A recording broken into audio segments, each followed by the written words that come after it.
आज ହେଉଛି ରାକ୍ଷୀ ପୂର୍ଣ୍ଣିମା। ଭାଇ ଭଉଣୀ ସମ୍ପର୍କର ପବିତ୍ର ପର୍ବ ରକ୍ଷାବନ୍ଧନ।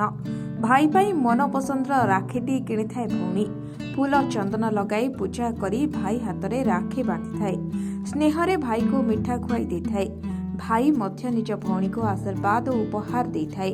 ଭଉଣୀର ସବୁ ବିପଦରେ ଠିଆ ହେବାକୁ ଏବଂ ଭଉଣୀର ସମ୍ମାନ ରକ୍ଷା କରିବାକୁ ପ୍ରତିଶ୍ରୁତି ଦେଇଥାଏ।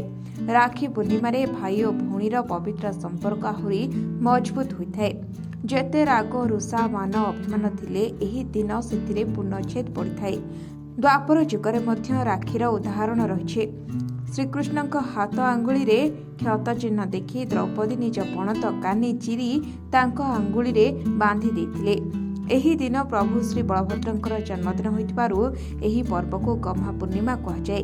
ଆମ ଓଡ଼ିଆ ଘରର ପରମ୍ପରା ରହିଛି କି ଏହି ଦିନ ହିନ୍ଦୁମାନେ ଗାଈ ଓ ବଳଦମାନଙ୍କୁ ପୂଜା କରିବା ସହ ସେମାନଙ୍କ ମୁଣ୍ଡରେ ରାକ୍ଷୀ ବାନ୍ଧିଥାନ୍ତି। ରକ୍ଷାବନ୍ଧନ ବା ରାକ୍ଷୀ ପୂର୍ଣ୍ଣିମା ଶ୍ରାବଣ ମାସର ଶୁକ୍ଳ ପକ୍ଷ ପୂର୍ଣ୍ଣମୀ ଦିନରେ ପଡ଼େ। ଏହା ହିନ୍ଦୁମାନଙ୍କର ଏକ ପ୍ରଧାନ ପର୍ବ। ଭାଇ ଭଉଣୀଙ୍କ ମଧ୍ୟରେ ସ୍ନେହ ପ୍ରେମର ପର୍ବ ପ୍ରତିବର୍ଷ ଅଗଷ୍ଟ ମାସରେ ପଡ଼ିଥାଏ।